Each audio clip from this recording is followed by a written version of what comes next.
Amén. Es que esto es tan importante, hermanos, el poder grabar estos momentos que el Señor nos da con revelación o con unción. Mire el tremendo mensaje que nos trajo hermana Lidiet. Hermana Olilit, perdón, Oli. Ando al revés hoy. El día jueves, hermano, muy provechoso, muy edificante. Y ella pues estaba nerviosa y yo lo entiendo, porque así me pasó a mí la primera vez que me tocó usar estas cosas. Pero es tan importante porque de pronto alguien no puede venir al templo y así puede después alimentarse y ver y le puede servir eso a mucha otra gente después, porque eso queda grabado ahí, queda almacenado. Imagínense, yo tengo ahí en mi página mensajes que prediqué hace 10, 12, 15 años y siguen edificando y bendiciendo a muchos después de tantos años. Amén. Entonces, hoy quiero continuar con el tema que inicié el domingo anterior, esta serie de mensajes o de enseñanzas sobre temas escatológicos.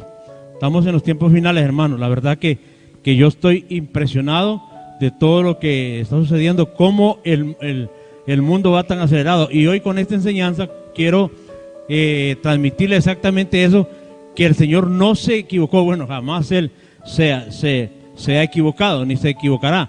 Pero el problema es que mucha gente critica o señala la Escritura, la Biblia, porque dicen, pero ¿y qué me garantiza a mí que realmente eso es la palabra de Dios? No va a ser que alguien, eso lo hicieron los hombres, y por tanto, como lo hicieron los hombres, pues está sujeta a errores. Y conozco mucha gente que aún defiende y justifica los errores en la Biblia, cuando realmente, hermano, yo he estudiado la palabra de Dios durante todo este tiempo, todos estos años, y nunca he encontrado ni a siquiera un solo error. Y si alguien me dice, hermano, yo le encuentro 5 o 10, pues siéntese conmigo, vamos a ver si me convence usted a mí o yo lo convenzo a usted. Hermano, y que yo antes de ser cristiano fui ateo, estuve metido en el comunismo, en el socialismo, de aquellos años, no el del siglo XXI, sino el de aquellos años, el que realmente era de verdad, en los años 90. Y para convencer a una persona con esas ideologías no es tan fácil, hermano. Y el Señor me convenció a mí. Gloria a Dios. Así que entonces, con estas enseñanzas, lo que hace uno es aclarar y sacar de dudas a mucha gente. Por ejemplo, hay gente que dice, es que tanto que están diciendo que la venida del Señor se acerca, ¿y qué pasa? ¿Por qué nunca viene? Bueno, hoy que vamos a ver esto a mí me confirma que el Señor está a las puertas. O sea, en el tiempo pasado, hermanos, hubo una aceleración en los tiempos y en los acontecimientos, que cuando vino el diluvio y se lo llevó a todos, pues a muchos los agarró dormidos. Como va a pasar en este tiempo, y está pasando en este tiempo, que la mayoría de la gente, la humanidad, estoy hablando de la humanidad, está dormida, no se está dando cuenta de lo que está sucediendo. Vea, ayer creo que hubo otro temblor aquí en Costa Rica, hoy hubo uno en Honduras, hermanos, y no soy como, bueno, yo ahí publiqué algo en el grupo, como ciertas personas que cuando sucede algún acontecimiento siempre buscan a ver qué agarran de ahí para ser más famosos de lo que ya son. Pero, hermano, yo el domingo que estuve en Honduras, literalmente lo dije, hermanos, lo dije, en este preciso momento puede suceder un terremoto. Ahorita, quizás en estos segundos, y cuando terminé la predicación, me llevó la sorpresa que cuando vemos las noticias, acaba de suceder el terremoto en Turquía. Entonces, hermano, pero uno no hace eso para ganar ni fama ni reconocimiento. Dios nos guarde de eso. Pero hermano, yo estaba explicando la noticia de los científicos de que el núcleo de la Tierra se detuvo. Y ellos no encuentran una explicación para ese acontecimiento científico. O sea, mejor dicho, acontecimiento natural. Entonces, el núcleo de la Tierra se detuvo. Y yo lo que estaba explicando era que los científicos han pronosticado una serie de terremotos, no terremotitos, sino megaterremotos, tsunamis, y los volcanes van a entrar en erupción. Y hermano, imagínense, casi todos los países del mundo en este momento están temblando. O sea, y los temblores solamente son anuncios, son réplicas o son mensajes que está mandando el Señor de lo que se avecina. Y la Biblia nos habla a nosotros de esos eventos, esos acontecimientos catastróficos que están por suceder. La Biblia pronostica que aún las islas serán removidas de su lugar. Imagínense el temblor o el terremoto. Yo una vez hablé en ese tema escatológico de un cielomoto que va a suceder, porque terremoto es un movimiento en la tierra, pero la Biblia nos habla de un movimiento que va a ser en los cielos, o sea, en la atmósfera, y que van a caer las estrellas del cielo, hermano, y que va a hacer todo esto. Y alguien va a decir, ahí ahorita me escucha alguien que yo creo que no me escucharon un científico, pero si me escuchara un conocedor, es más, aquí puede haber alguien que diga, no, hombre, hermano, eso no es cierto. Si a mí me han dicho que una estrella es 50,000 veces más grande que la Tierra, ¿cómo va a caer una estrella a la Tierra? Entonces la Tierra la pulveriza. Pues bueno, tenga paciencia, más adelante podemos explicar eso. Y si no, pues ahí está la serie en YouTube, búsquela, los temas sobre los acontecimientos finales. Entonces, para todo hay una respuesta. Así que, hermanos, esto está a punto de terminar. A punto de terminar. Yo sé que estos temas no son a veces muy agradables, porque hay gente que dice, es que hermano lo que hace es meterle miedo. Pero hay que predicarlo, hay que decirlo. Vea, volvamos a Lucas capítulo 17 y comencemos nuevamente en este texto que ya aquí comenzamos el domingo anterior. Amén. Verso número 26. Lucas 17, 26. Gloria al Señor. Dice, como no fue en los días de Noé, así también será en los días del Hijo del Hombre. Perdón, tengo en la pantalla el 27. Me quedé acá atrás. Voy a poner el 26. Cualquier cosa, si ven que me equivoco, me avisan, porque ya el cerebro no me da. Como fue en los días de Noé, así también será en los días del Hijo del Hombre. O sea, en los días de la venida del Hijo del Hombre. O sea, aquí yo lo explicaba el domingo anterior, que el Hijo del Hombre aquí es el mismo Hijo de Dios. Lo único que está hablando de su humanidad. Y luego dice el 27, comían. O sea, la actitud de aquella gente, dice, comían, bebían, se casaban y se daban en casamiento hasta el día en que entró Noé en el arca, y vino el diluvio y los destruyó a todos. O sea, aquí dice claramente el Señor que mientras Noé y su familia entraban al arca, o mientras Noé llamaba a los animales y les abría la puerta para que ingresaran al arca, la gente que estaba alrededor seguían exactamente igual. No les daba ni frío ni calor. Imagínense, exactamente lo mismo que nosotros tenemos. O sea, esto es una evidencia de que el Señor no estaba jugando cuando dijo que los días de su venida serían exactamente como en los días de Noé. Señor, te doy gracias por tu palabra. Gracias por lo que tú nos inspiras y tú nos enseñas. Gracias, poderoso Dios, por usarme como instrumento para transmitir esta verdad a tu pueblo. Sabemos que no solamente son las personas que están aquí reunidas en este templo, sino los miles que van a ser alcanzados, Señor, a través de esta transmisión. Te doy gracias y te pido la revelación para poder entender correctamente y transmitir tu verdad. Gracias por tu Espíritu Santo, que es el que trae la revelación y el que nos inspira a hablar tu palabra. Muchas gracias, Señor. En el nombre de Jesús de Nazaret, para gloria de nuestro Padre Celestial. Amén. Ok, entonces quiero enfocarme, hermano, en un tema que le puse como nombre: una generación sin entendimiento o sin sabiduría. Una generación sin sabiduría ni entendimiento. De esa generación voy a hablar, hermano, exactamente la generación como la que vivimos nosotros. Una generación sin sabiduría y sin entendimiento. Oiga bien, lo que está diciendo Jesús aquí es que esta generación o esta gente que vivió antes del diluvio fue una gente que sacó a Dios de su relación. Una relación que Dios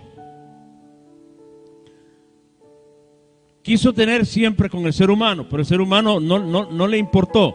En el capítulo 5 del libro del Génesis, capítulo 5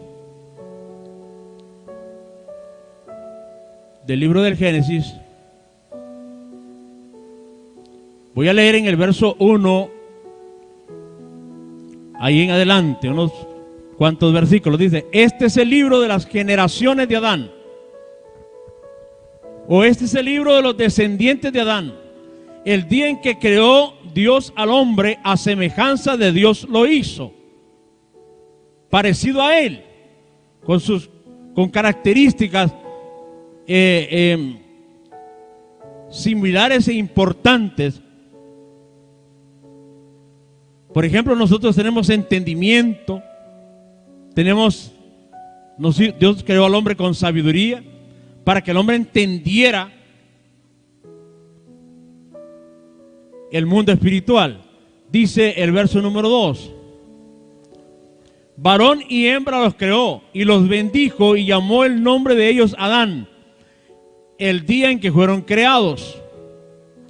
Y vivió Adán 130 años y engendró un hijo a su semejanza, conforme a su imagen, y llamó su nombre Set. Este fue el tercer hijo que procreó con Eva.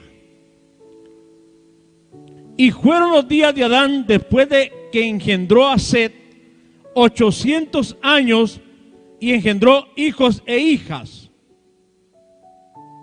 Y fueron todos los días que vivió Adán 930 años y murió. Vivió Set 105 años y engendró a Enos. Y vivió Set, después que engendró a Enos, 807 años y engendró hijos e hijas. Gloria a Dios.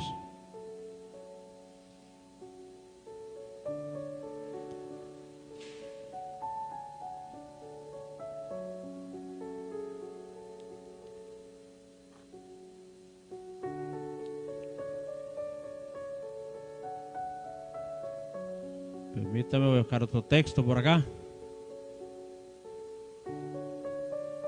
Voy a regresar al capítulo 4.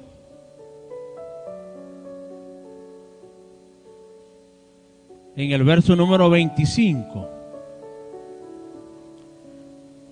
Y conoció de nuevo Adán a su mujer, la cual dio a luz un hijo, y llamó su nombre Set,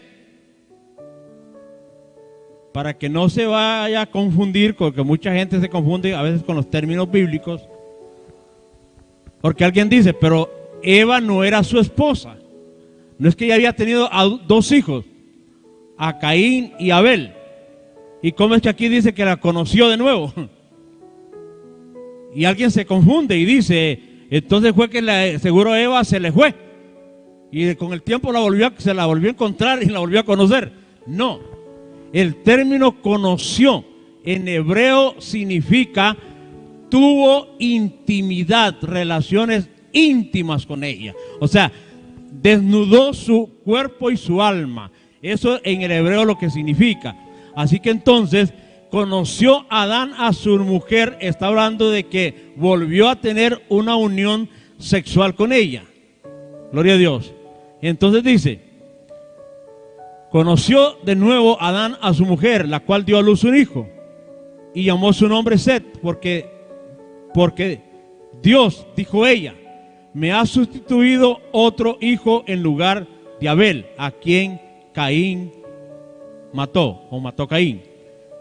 Y a Set también le nació un hijo, y llamó su nombre Enos. Entonces, aquí está el texto, note este detalle porque luego lo vamos a necesitar. Entonces, dice, los hombres comenzaron a invocar el nombre de Jehová. O sea, que después del nacimiento de Set, los descendientes de Set, recuérdeme que aquí Caín no estaba en la escena. Caín, que era el malo, Dios lo había sentenciado a vivir lejos de su familia. Y aquí voy a irle dando los detalles de este estudio y la revelación del Señor. Cuando Dios ve que Caín mata a Abel y lo enfrenta y le dice a Caín, ¿qué has hecho, Caín? ¿Dónde está tu hermano? Caín le dijo, bueno, ¿y por qué me preguntas a mí? ¿Acaso que yo soy el guardia de mi hermano? Entonces le dice Dios, pero es que a mí la sangre de tu hermano me está gritando y pidiendo justicia. O sea, ¿acaso Dios no sabía que Caín había matado a Abel? Claro que sí lo sabía. Dios todo lo sabe. Lo que pasa es que Dios a veces pregunta, no porque es ignorante, sino porque quiere ver cuál es nuestra reacción y nuestra actitud. Cuando Dios le pregunta a Caín, ¿qué has hecho con tu hermano? Era la gran oportunidad de Caín de decirle, Señor, realmente el diablo se me metió como tú me lo dijiste y me lo anunciaste. Y lo maté. Perdóname, cometí un error. Pero la actitud de Caín no fue de arrepentimiento. Es más, ni siquiera fue de reconocimiento de su error. Se hizo el ignorante, se hizo el inocente y se hizo el como quien dice, yo aquí no tengo ninguna vela en este entierro. Aquí este no es asunto mío. Entonces Dios lo confronta y le dice, no es así como tú estás diciendo, sino que tú lo mataste. Así que de aquí en adelante tú vas a vivir lejos de esta tierra.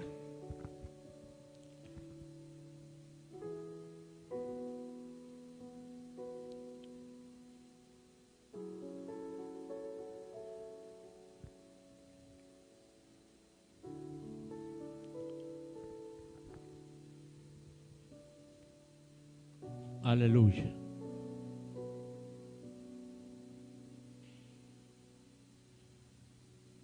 Por acá tengo el texto. Y él le dijo, ¿qué has hecho? La voz de la sangre de tu hermano clama a mí desde la tierra. Ahora pues, maldito seas tú de la tierra. Vea la sentencia de Dios contra Caín. Maldito seas tú de la tierra, que abrió su boca para recibir de tu mano la sangre de tu hermano. Estaba diciendo, tú lo mataste. Cuando labres la tierra, no te volverá a dar su fuerza.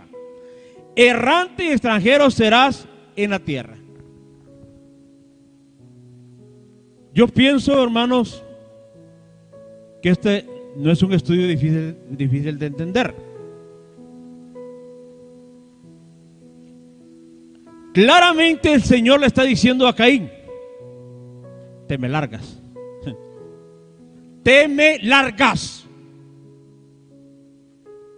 De aquí en adelante tú serás errante y extranjero. O sea, esta tierra no te pertenece, ya no tienes nacionalidad, ya no puedes pedir cédula de identidad allí donde el que manda aquí es Adán. En la tierra que gobernaba Adán, ya Caín estaba expulsado, hermano. O sea, si usted entiende un poquito de lo que estoy hablando, usted me podría decir: sí, hermano, tiene razón. Caín ya no era parte de ese pueblo, no era parte de esa familia, no era parte de esa tierra.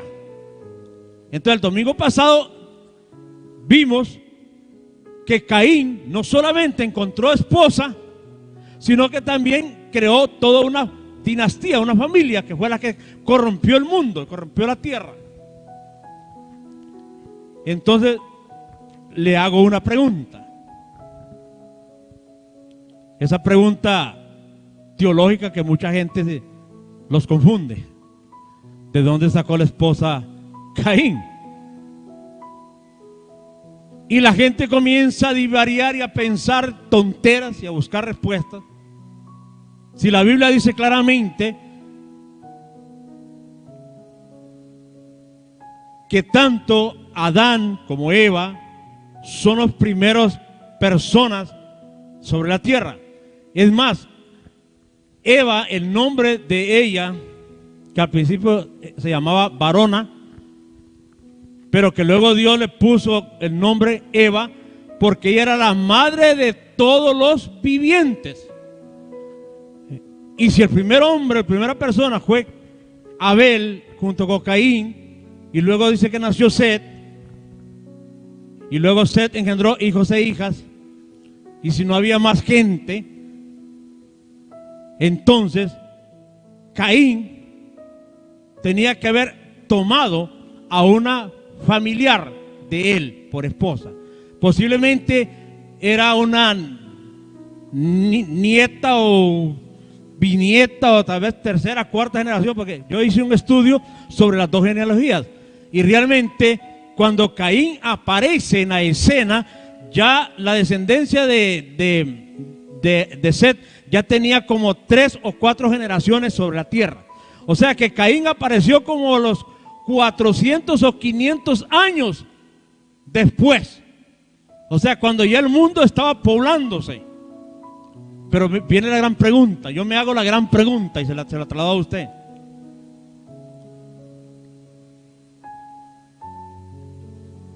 Si Caín tomó a una familiar por esposa,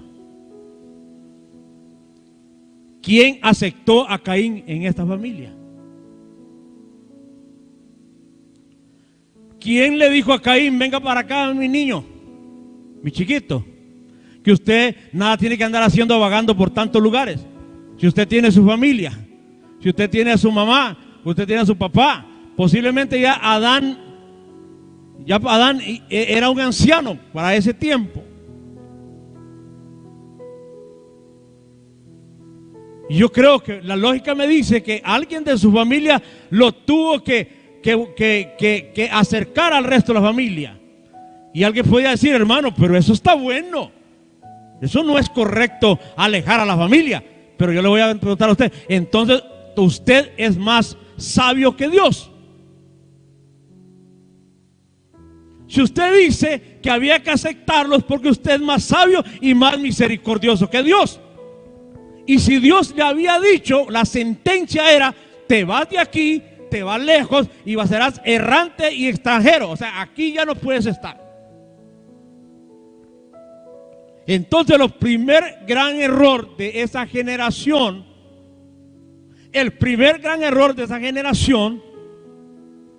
de la generación que le nació a Adán a través de Set, fue perdonar y olvidar el daño que Caín había causado. Ya Dios había dicho a Caín: tú no tienes parte ni suerte en este asunto con esta familia. Así que entonces le declaró una sentencia a Caín de errar y de andar como extranjero. O sea, si algún día vuelves aquí, Caín, volverás como extranjero. Solo a darles aquí un medio saludito y luego te vas, porque esta no es tu tierra. Y entonces me pregunto, si Caín volvió, encontró una familiar para casarse con ella y creó una familia, ¿dónde estuvo el error? El error estuvo en olvidarse. Olvidar la sentencia de Dios y la palabra dura y fuerte de Dios, porque Dios castiga el pecado, hermano. O sea, hoy en día es que tenemos predicadores misericordiosos, más misericordiosos que Dios. Si Dios ha dicho que un adúltero va para el infierno, va para el infierno, hermano. Y es por más adorno que le pongamos. Si Dios ha dicho que al fornicario, los adúlteros los juzgará, los va a juzgar, hermano. No importa cuánto adorno le pongamos nosotros. Hoy en día es que la gente se ha vuelto, y no es que sean más misericordiosos que Dios, sino que esto lo han convertido en un negocio. Y como es un negocio, hay que hablarle bonito a la gente para que la gente, cuando alguien viene con un problema tan grave contra Dios, porque no es problema de otros, son problemas contra Dios, entonces el predicador le dice: no se preocupe, ya le vamos a buscar una solución. Y le encuentran solución, hermano, pero solución que quebranta los mandamientos y los decretos de Dios, y eso no se puede. O sea, este estudio le encuentro yo el primer gran problema que cometió esta generación. Una generación sin sabiduría y sin entendimiento. ¿Cree usted que esta generación, porque yo me gusta probar con la Biblia lo que hablo, cree usted que esta generación no conocía la historia del evento cuando Dios se enfrentó a Caín y lo expulsó? Claro que sí lo sabía. Y se lo voy a demostrar. Aquí mismo en el capítulo 4.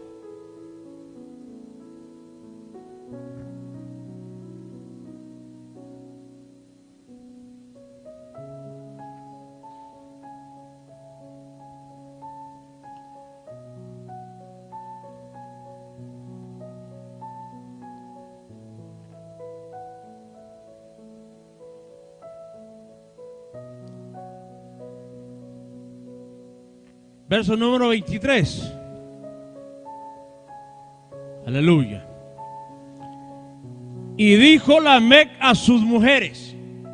Recuerden que este fue el texto que leímos el domingo anterior. Ada y Sila, escuchadme, Ada y Sila, oíd mi voz, mujeres de Lamec. Vea cuánto tiempo había pasado cuando este Lamec estaba diciendo esto. Escuchad mi dicho, que un varón mataré por mi herida y un joven por mi golpe. Dicen los eruditos más estudiosos que profundizan la escritura que Lamec andaba sediento de venganza porque alguien lo había humillado, lo había golpeado, y él andaba buscando la venganza. Pero dice Lamec: si 7 veces será vengado Caín, Lamec en verdad 70 veces 7 lo será. ¿Cómo sabía Lamec esto si Lamec no estaba cuando Dios dijo eso?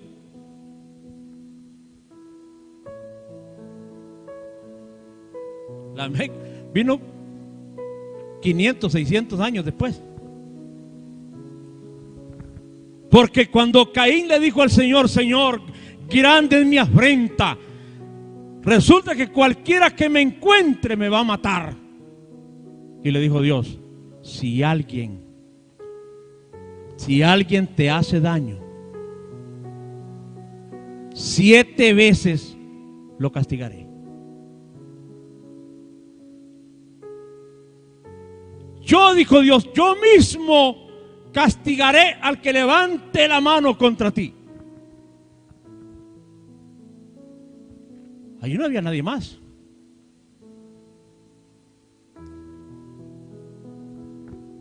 ¿Y cómo lo sabía Lamec? Lamec sabía de eso, porque él dice, si 7 veces será vengado Caín, Lamec en verdad 70 veces 7 lo será.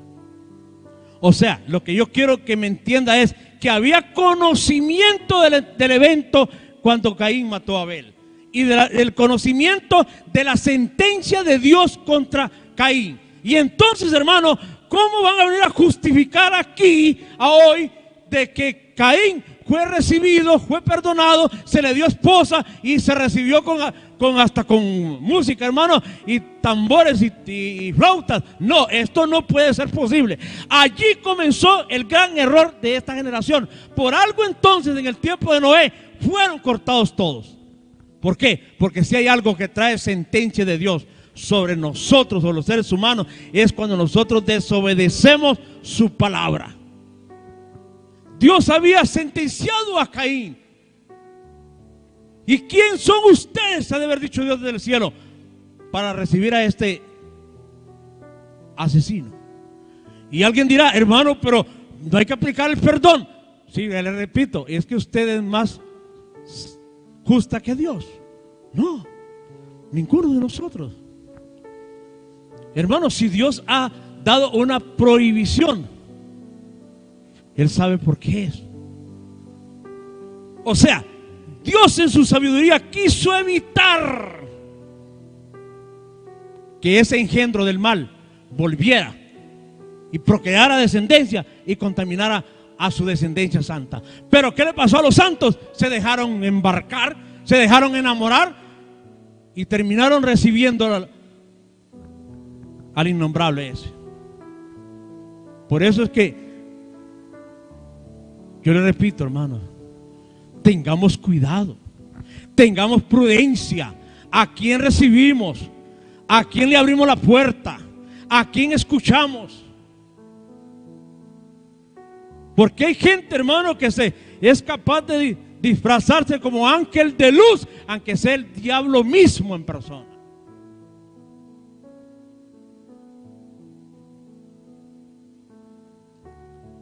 Aleluya.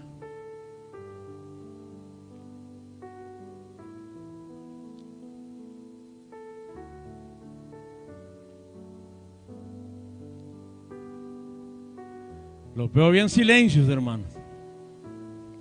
Se puso el maíz a peso, dicen en Honduras. Aleluya. Ojalá, hermano, yo no estoy tratando de aquí de molestar a nadie, de que se sientan incómodos. Le estoy compartiendo una revelación que no se la da Dios a todo mortal. Y hay que agradecer que Dios le trae esa iluminación a uno, hermano. Vea, por ejemplo, voy a usar un ejemplo rápido. Por situaciones de mi cabeza no me voy a recordar del texto, pero yo sé que cuando lo mencione aquí los pastores me pueden ayudar o lo van a recordar. Hubo un rey que ese sí creo que se llamaba Ezequías. El rey Ezequías, Dios le mandó al profeta Isaías a decirle: alista tu casa porque te vas a morir. Eso es lo que Dios le mandó a decir. ¿Y sabe qué hizo Ezequías cuando Isaías entró y le dio la noticia? Volverse a su rostro a la pared y empezar a llorarle a Dios. Ay, Señor, ¿cómo es posible? Mira que yo he sido bueno, mira que si tengo que arreglar algo lo voy a arreglar, pero dame más tiempo. El profeta Isaías sabía que esa noticia no era muy agradable para nadie y salió volado, salió corriendo y dijo: antes que este rey se enoje conmigo y me mande a volar la cabeza, mejor me voy. Y en el camino iba cuando Dios le dijo a Isaías: detente y vuelve a la alcoba de este rey y decirle que no voy a quitarle la vida, que lo voy a levantar, lo voy a sanar. Cuando Isaías le dijo esto a este rey, yo seguro que ese rey Hermano, se levantó de la cama inmediatamente, se alentó de la noticia. Cualquiera se emociona, hermano. Pero ¿sabe una cosa que yo descubrí en esto? Que ese rey le dieron 15 años más de vida. Y en esos 15 años, al año número 3, al tercer año, engendró un hijo que fue el peor engendro del mal que hubo en Israel. Un hijo tan perverso que de 12 años comenzó a reinar. Y fue tan perverso que hizo cosas en el templo de Dios y metió ahí a todos los demonios que encontró. Y puso a Israel en un grave problema con Dios. El rey, hijo de Ezequías. Y usted dice, ¿y por qué saca esa historia? ¿Qué tiene que ver? Pues sencillo, hermano. Que si Dios le dijo a Ezequías, Ezequías, he decidido que vas a morirte.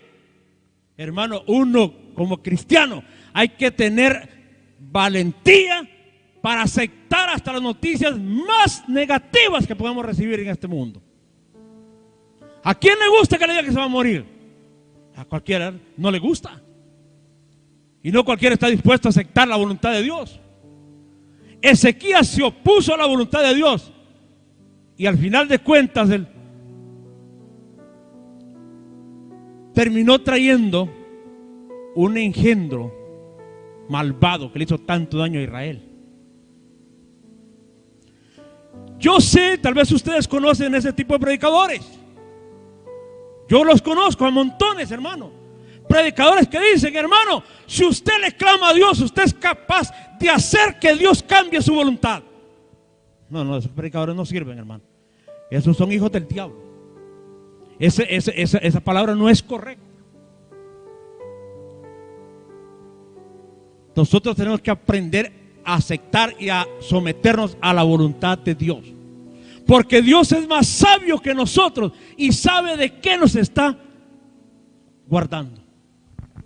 Él dijo, Dios dice, si este hombre sigue vivo, va a traer el peor destructor a Israel. Mejor le digo que se vaya, que lo corto de la tierra, para que no venga ese engendro. Pero como él se opuso a la voluntad de Dios,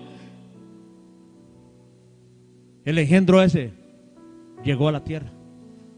Hizo tanto daño, pero tanto daño. Era mejor que se hubiera muerto un hombre llamado Ezequías y no que se muriera tanta gente en Israel por causa del pecado que metió el hijo de Ezequías. Hermanos, muchas veces nosotros cometemos el error de estar orando o clamando, pidiéndole a Dios que cambie su voluntad, como si Él se equivocara para tomar decisiones, hermano.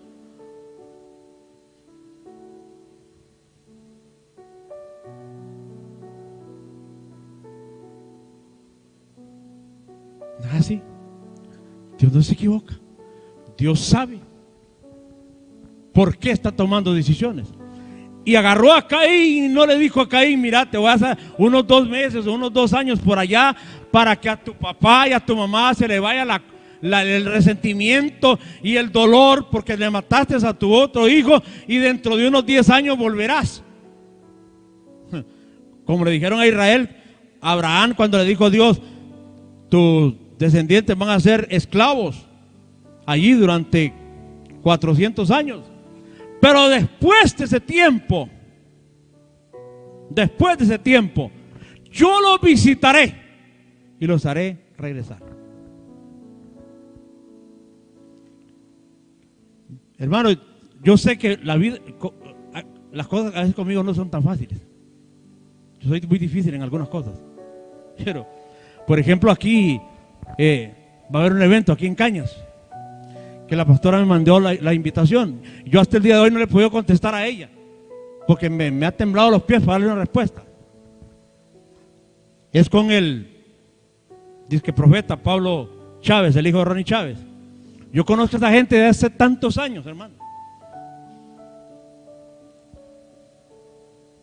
Y soy muy cauteloso, hermano, con quién me enredo, a quién escucho. Pero yo queriendo ver si las cosas han cambiado un poco, yo me metí a ver un mensaje de Pablo Chávez, que no es muy viejo, predicado en Argentina. Y casualmente mencionó lo que yo acabo de mencionar. Él está hablando de un tema que se llama visitación. Y él usó el ejemplo cuando José le habló a los descendientes de Abraham, a los hijos de Jacob que estaban en Egipto, y les dijo: Dios ciertamente los visitará.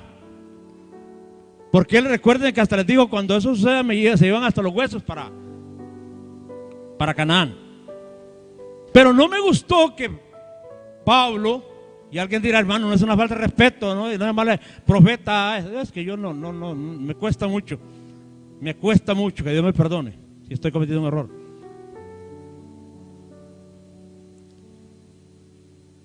Él dijo lo siguiente, que si alguien nos puede ver el tema y para que vea que no estoy mintiendo. Él dijo: cuando José, por revelación de Dios, dio el anuncio de la visitación, lo hizo porque Dios se lo reveló. Porque yo no tengo evidencia, dijo él. ¿De dónde sacó José esto?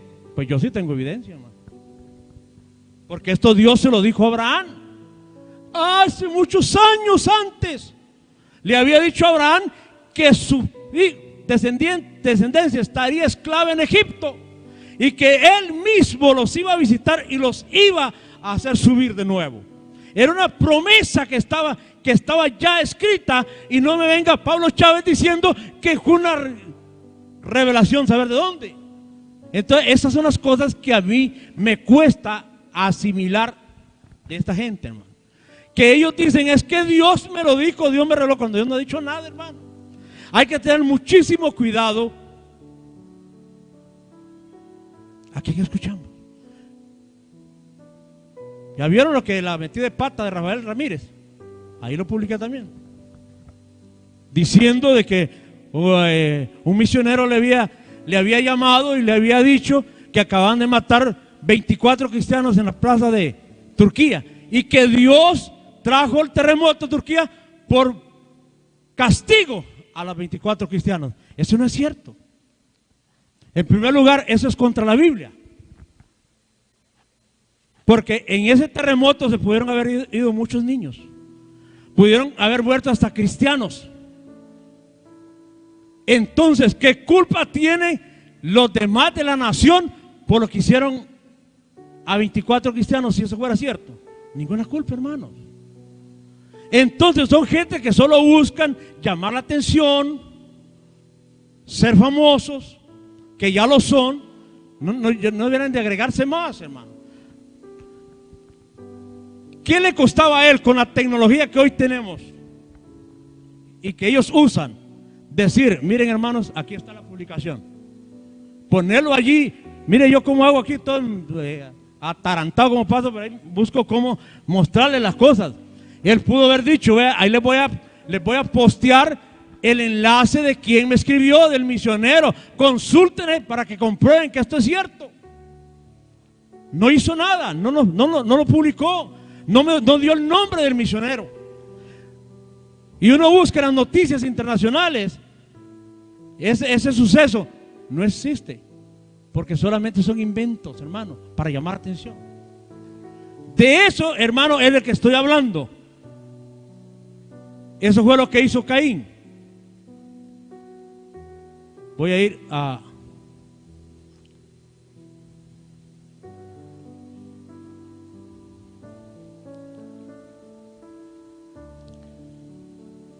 un texto aquí. Permítame encontrarlo.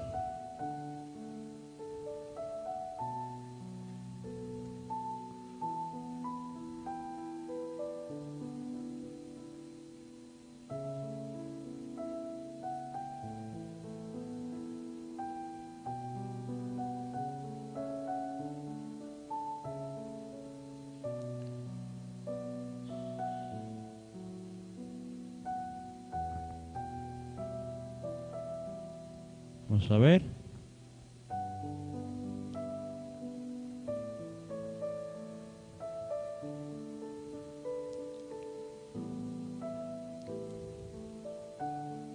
Aleluya.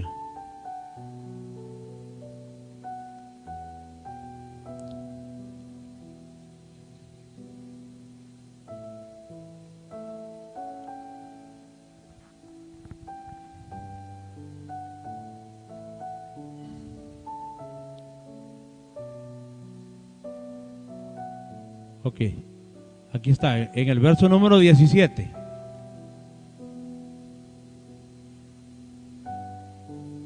Yo lo que quiero es transmitirles, hermano, que nosotros como cristianos e hijos de Dios tenemos que tener prudencia,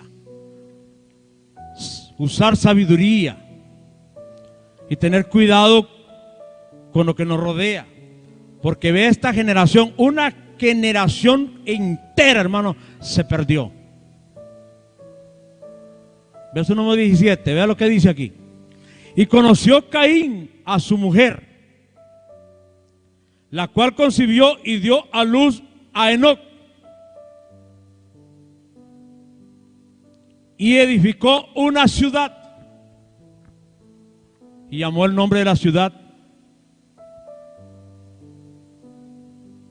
el nombre de su hijo, Enoc. Oiga bien.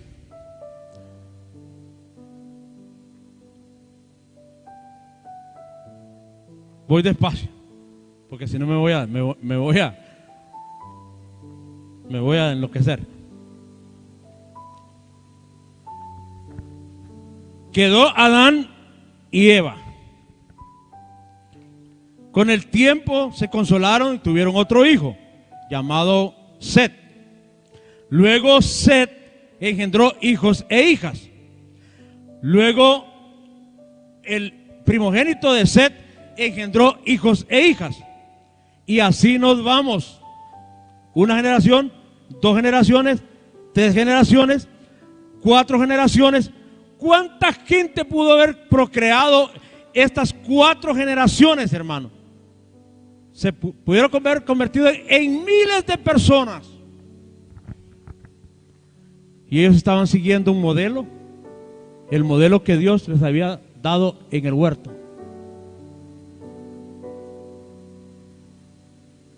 Pero inmediatamente aparece Caín,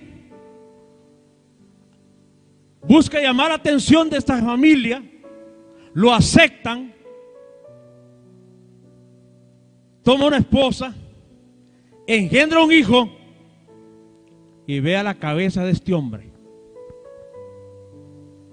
Inmediatamente él dijo, ok, toda la gente de aquí para atrás, todas estas 3, 4 generaciones, seguramente vivían debajo de los palos, hermano, debajo de los árboles, en tiendas tal vez de cueros de tejón o de tigre o de venado, hermano. Y dijo Caín, esta gente lo que necesita es comodidad. Esta gente lo que necesita es tecnología. Esta gente lo que necesita es una vida más sociable. Voy a ayudarles a hacerles una vida más fácil. Y vea lo que inventó este hombre, una ciudad. Ninguno de los otros lo había hecho. ¿Por qué? ¿Por qué esta ciudad no la hizo Adán? ¿Por qué no la hizo Set? ¿Por qué no la hizo ninguno de estos? No es que ellos fueran haraganes, hermano. Dios tenía ya un propósito con ellos y sabía qué era lo que quería hacer y cómo quería que ellos desarrollaran su vida. Ahí tenemos más adelante en el futuro a Abraham. ¿Cuál fue la vida de Abraham? Abraham estaba cómodo en una ciudad y Dios lo desacomodó y le dijo a Abraham, vete de esta tu tierra y de tu familia a la tierra que te voy a mostrar. Y Abraham anduvo de tienda en tienda, lo mismo que Dios tenía origen en la idea original con su pueblo. Las ciudades, hermanos, solo sirven para perdición. Si no, vea el ejemplo de Lot. Lot, cuando se alejó de Abraham, que Abraham le dijo, mira, esta tierra aquí está muy pequeña para nosotros. Escoge tú. Si tú agarras para allá, yo agarro para allá. Y si vos agarras para acá, yo agarro para allá. Y Lot dice, a ver, y dijo él, me gusta esta llanura. Y entonces tomó camino por la llanura. Y Abraham agarró la montaña. Pero Lot no estaba viendo la llanura verdaderamente. Él estaba viendo más allá de la llanura, Sodoma y Gomorra. Porque dice, este no es el tema, hermano, pero ya que me metí, lo aclaro. Dice Lot, dice la escritura, que fue poniendo sus tiendas hasta llegar a Sodoma. Mire, casi pierde la salvación, hermano, por haberse salido del sistema de aquel viejito que le gustaba orar en el monte para ir a buscar una ciudad de perdición.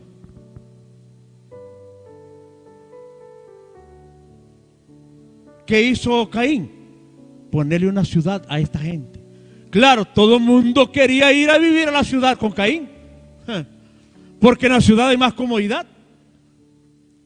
Ahí no me voy a mojar, ahí no me voy a solear, ahí voy a estar más próspero. Edificó una ciudad. Las ciudades siempre son los focos de perdición y de pecado en cualquier lugar del mundo. Vea la inteligencia diabólica de este hombre, que Dios lo inspiró para edificar una ciudad. ¿Con el fin de qué? Si ni gente tenía Caín, hermano, si solo tenía un hijo. Le echó el ojo a que al frente habían 4 generaciones, miles de gente descendientes de Adán, de Set y de los hijos de Set y de nietos de Set. Y dijo Caín, ahí está la clientela que yo necesito. Y los atrapó. La gente dejó el estilo como Dios lo quería para irse al estilo de Caín. Y la gente absorbió la idea de Caín y se fue a la ciudad. Yo les sigo repitiendo lo mismo. Tengamos cuidado nosotros con lo que el diablo nos pone enfrente. ¿Cuántas veces la gente, hermano, deja las congregaciones de sana doctrina como estas para irse a una donde la gente baila y brinca y caminan desnudos, donde lo que hay es vanidad, donde lo que hay es payasos predicando? Porque ya es que ahí sí es bonito, ahí sí está la unción. No está la unción, solo que es llamativo el templo, porque ellos tienen el dinero para crear grandes templos y hacerlo bonito para llamar la atención del que está enfrente. Los que estamos en estos templos, hermanos, decimos, ay, no, es que allá sí, qué bonito suena el equipo, qué bonito suenan los baffles, qué bonito el hermano que toca el teclado, ay, está guapo, qué hermoso el hermanito. Por favor, hermano. Por favor, que no nos atrapen con las cosas externas, llamativas. Caín no tenía pueblo para hacer una ciudad, pero hizo una ciudad, porque sabía que había gente para atrapar.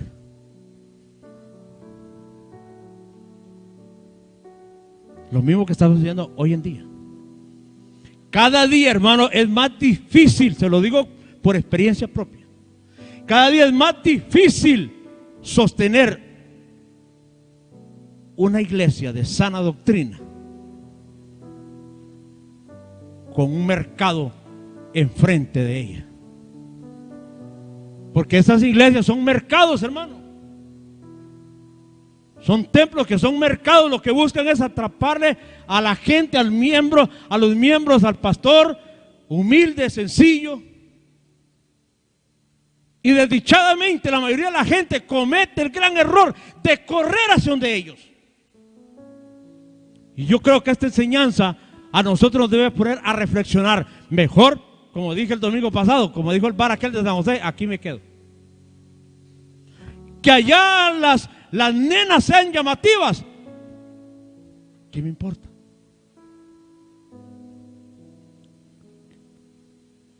Y a veces los mismos pastores caemos en el error de que, ay, es que allá el hermano o el apóstol de ese lugar de enfrente, solo gente en buenos carros le llega, solo peces gordos llegan, y yo aquí con los mismos ratoncitos. Y vaya a hacer atol para que saquemos para los gastos. Y entonces, ¿qué termina haciendo el pastor? aprendiendo las mismas mañas del de enfrente para jalar la gente para acá. Así está la iglesia hoy en día. Eso le pasó a esta generación. Una generación sin entendimiento y sin sabiduría. El primer error, le dije, aceptar a Caín cuando Dios lo había sentenciado. Y lo que Dios llama inmundo, usted no le puede llamar santo. Lo que Dios desecha, usted no lo puede recibir.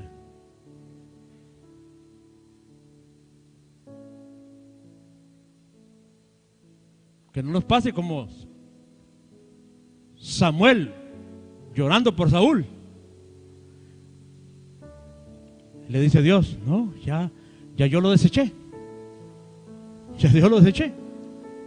Así que no lo vayas a ir a buscar. No lo vayas a ir a buscar, porque ya yo lo deseché. Hermanos, así funcionan las cosas en este camino.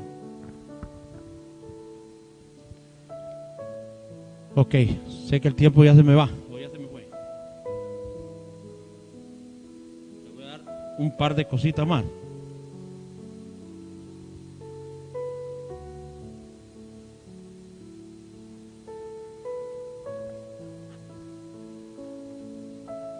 Siete y 50, Padre Santo.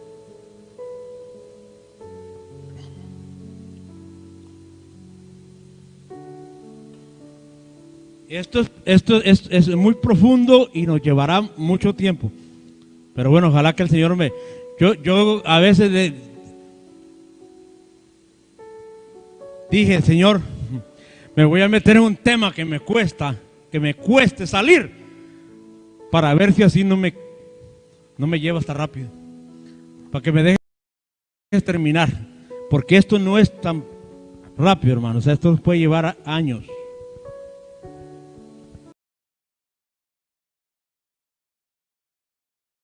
Su hijo, hay uno que lo tuvo a los 95, el otro a los 105. Me le digo, no, aquí lo traía esto, pero no puedo ver ahí, pues se me le metió aquí una cosa rara. Entonces, luego hubo otro que engendró a los 90 años, el otro a los 85 años. Mahalaleel lo engendró a los 70 años. Jareb a los 65 años. O sea, cada vez esta generación iba perdiendo más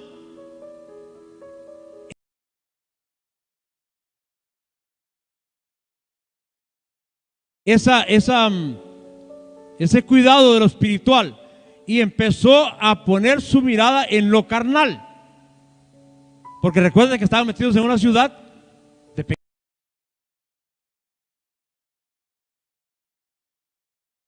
pecado. En una ciudad donde todas las mujeres se habían vuelto vanidosas, como lo vimos en Ada, como lo vimos en Naama, y era un atractivo para esta gente. Cada vez iban perdiendo más y estaban buscando relaciones sexuales con mucho más rapidez. Pero usted mira, después de que aparece Enoc, aquí tenemos a Enoc. Este es el Enoc, el bueno. Empieza a ver como un regreso al cuidado de los principios de Dios. Y vea, por ejemplo, tenemos a Matusalén, que engendra a Lamec a los 187 años. Y luego Lamec engendra a Noé a los 182 años. Y si usted lee, que ya no le puedo poner la Biblia, que se me enredó todo esto. Dice la Biblia que cuando Noé engendró sus hijos, lo hizo a los 500 años. O sea, ¿qué le quiero decir con esto, hermano?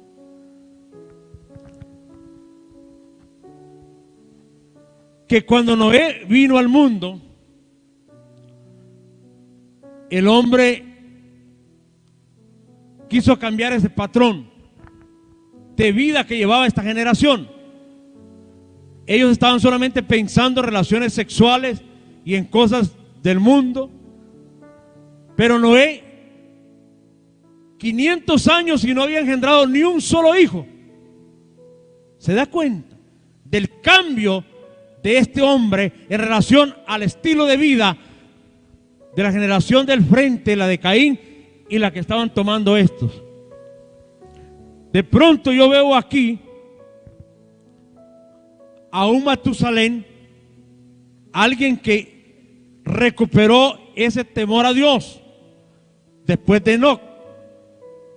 Y Lamec, un hombre que supo educar a su hijo Noé. Ahora, dice la Biblia que Matusalén murió de 969 años. Y Lamec murió de 777 años. Yo quiero que el hermano Eliezer haga ahí la resta. ¿Cuánto es 777 menos 182 años que tenía cuando engendró a Noé? Vea lo que hay aquí. 595. Lamec murió de 500, tenía, vamos a ver cómo era la cosa. 595 años tenía Noé cuando murió Lamec, así es. Entonces lo que significa es que si el diluvio vino en el año 600, Lamec murió 5 años antes del diluvio. Si no, también se hubiera ido en el diluvio. Pero el hombre era un hombre temeroso de Dios. ¿Cómo es posible que Matusalén, que era mayor que Lamec, llegó a 969? Y Lamec Dios lo cortó a 777. ¿Por qué? Porque faltaban solo 5 años para el diluvio. Lo que significa que Dios dice: a este me lo saco antes del diluvio. Es como una representación del arrebatamiento de la iglesia. Ahora, réstele a 969 años que tenía Matusalén y sorpréndase. 969, réstele los 182, hermano Eliezer, y luego le resta 187 y sorpréndase de algo. 600. Aleluya.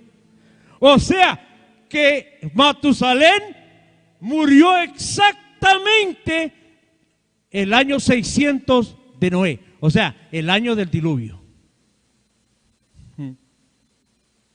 Eso es glorioso, hermano. Toda la generación que había, tanto de este lado como del otro lado, se corrompió y toda murió a través del diluvio que viene el tiempo de Noé. Pero Dios se llevó a Enoc, lo traspuso Dios, y luego sacó a Lamec 5 años antes del diluvio, y a Matusalén exactamente el año del diluvio lo sacó. O sea, los fieles a Dios, siempre hay promesa que Dios nos sacará y nos guardará de la hora de la prueba. Aleluya. Esa enseñanza, hermano, nos dice que estos hombres que fueron fieles a Dios vivieron esa cantidad de años, pero cuando se acercaba el diluvio, o sea, ellos si hubieran estado vivos, ellos hubieran entrado al arca. Pero yo me llamó la atención que digo, ¿dónde estaba todo ese montón de gente que en algún momento fueron santos, que en algún momento eran adoradores de Dios? Sencillos, se fueron a la ciudad, se mezclaron con los de Caín y se absorbieron, y por eso perecieron en el diluvio. Pero los hombres que fueron fieles, como Enoc, como Matusalén, como Lamec, el Señor los sacó antes. Y a Noé le tocó que pasar en el diluvio. Hermano, hay gente, hermano, que le va a tocar que recibir la gran tribulación, porque no quieren vivir una vida agradable a Dios. No quieren apartarse de las cosas del mundo y de las cosas que nos llaman la atención allá afuera. Como cristianos tenemos que hacer la diferencia. Así como este hombre 500 años, hermano, guardándose para Dios sin tener hijo. Porque él dijo, yo viendo cómo está este mundo de perdido, yo no quiero engendrar hijos para que sigan la corriente igual que todos. Pero un día Dios le habló a los 500 años y le dijo, Noé, he decidido el fin de toda carne. Hazte un arca donde te salves tú y tus hijos. Señor, pero ni hijos tengo. Bueno, pero si yo te digo que te voy a salvar con todos tus hijos, vaya y busques esposa y engéndrale hijos. Aleluya, porque ellos son los que luego siguieron con la línea de adoradores de Dios. Pero vea, hermanos, tú es necesario que Noé escuchara promesa de Dios para que él se decidiera a engendrar hijos, porque no quiso ser igual que todos los de su generación. Yo le pregunto a ustedes, hermanos, ¿quiere usted ser igual a todos los del mundo? ¿A todos los del frente? ¿O quiere ser como Noé? Un hombre que no se dejó arrastrar por la corriente y por la forma de vida que había en ese tiempo. La única iglesia que se va a ir y que va a ser levantada es la que es como Matusalén o como Lamec. Gente de Dios, gente que no se mezcla con los del mundo. Pero si queremos vivir y comportarnos como los del mundo, mire lo que les pasó a ellos. Todos perecieron en el diluvio. Y yo no quiero que nosotros perezcamos también. Que Dios me los bendiga, hermanos. Y ahí disculpen una vez más por los enredos que me causa esta cosa. Pero es que ahora ya no puedo, me cuesta mucho. Oramos. Señor, te damos gracias por tu palabra. Gracias porque nos estás revelando tu palabra para que entendamos lo que está escrito, Señor, para que nosotros no cometamos los mismos errores. Señor, hemos visto que tú habías lanzado una sentencia sobre Caín, Señor, pero hubo quien quiso ser más misericordioso que tú y lo perdonó y lo recibió, y luego él se convirtió en el medio del enemigo para arrastrar a todos tus hijos a la perdición. Señor, guárdanos a nosotros, guárdanos para que nos cuidemos de aquella gente que a veces les abrimos la puerta creyendo que son de Dios. No es que estamos, Señor, juzgando a nadie, ni que estamos diciendo que solo nosotros estamos en lo correcto. Lo que sí tenemos, Señor, es prudencia, es sabiduría, es entendimiento, para que no nos suceda lo que le pasó a aquella generación, que la generación de Caín los arrastró para vivir una vida lejos de Dios y lejos de su palabra, y al final hubo una consecuencia catastrófica. Guarda, Señor, a cada uno de los de Monte de Sión, para que ninguno seamos atrapados ni seducidos por lo atractivo que puede aparecer lo que se pone enfrente. Señor, queremos seguir fieles a tu palabra y a tus enseñanzas. En el nombre de Jesús de Nazaret. Amén y amén. Que el Señor les bendiga. Hermano Elías. Aleluya. Aleluya. ¿Cuántos alaban al Señor? Amén. Qué importante esto que ha hecho el hermano Selvin. Importante que la iglesia no se mezcle con el mundo. Amén. Eso es importante. A veces venimos a la iglesia y observamos conductas en iglesias, no, tal vez en esta no, que son parecidas al mundo. Dice, pero estoy afuera. Igual, salen afuera, cuentan chistes mundanos, chistes feos, hablan de cosas que no tienen que ver, perversidades. Entonces, necesitamos realmente caminar conforme a la voluntad del Señor. Amén. Gloria a Dios. Hermanos y hermanas, estoy aquí